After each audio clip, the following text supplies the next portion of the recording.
The ink that dreams. In the heart of the city, tucked between a forgotten antique shop and a crumbling apothecary, stood a bookstore that didn't exist on any map.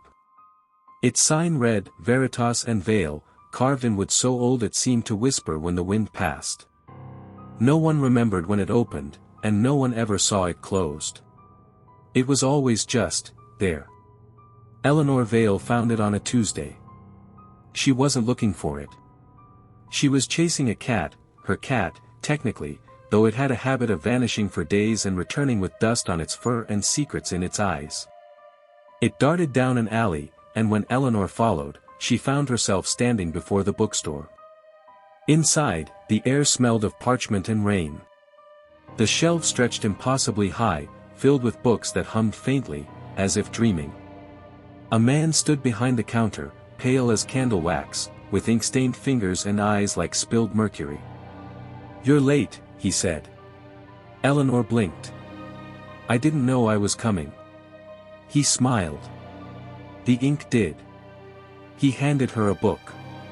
It was bound in dark leather, warm to the touch, and blank inside, except for the title etched in gold, The Life of Eleanor Veil. She laughed nervously. "Is this a joke?" "No," he said. "It's a prophecy." That night, Eleanor opened the book. The first chapter described her childhood in eerie detail, her imaginary friend named Thistle, the scar on her ankle from falling off the swing, the way her mother used to hum greensleeves while cooking. But the second chapter was different. It described events that hadn't happened yet. A stranger in a red coat would knock on her door. She would follow him into the rain. She would find a key buried beneath the old oak tree in the cemetery. And then, the ink would begin to bleed. She closed the book, heart pounding. The next day, the stranger came. He didn't speak. Just handed her a note, "You mustn't read the final chapter." But Eleanor was already obsessed. Each night, she read another page. Each day, it came true. The ink began to change, sometimes shifting on the page, sometimes vanishing entirely. She tried to show her friends, but the book appeared blank to everyone else. She returned to the bookstore. It was gone. In its place stood a mirror. In the mirror, Eleanor saw herself writing. Not with a pen, but with her thoughts. Every fear, every dream, every secret she'd buried was etched into the pages of the book. She realized the ink wasn't ordinary, it was alive. And it was feeding. The more she read, the more the ink consumed her. She stopped sleeping.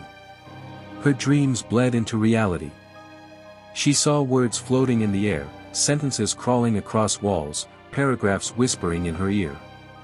The book began to write itself faster than she could read. Then came the final chapter.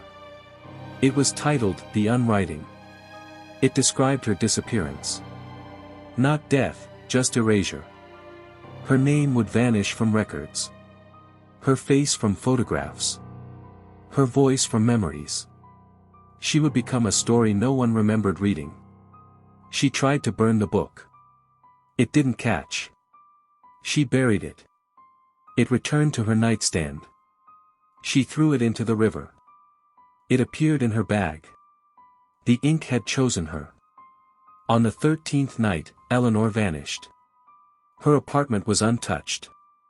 Her cat sat on the windowsill, staring at the empty chair. The book remained, open to the final page. Now, when someone finds Veritas Veil, they are handed a book with their name on the cover. And the ink begins to dream again.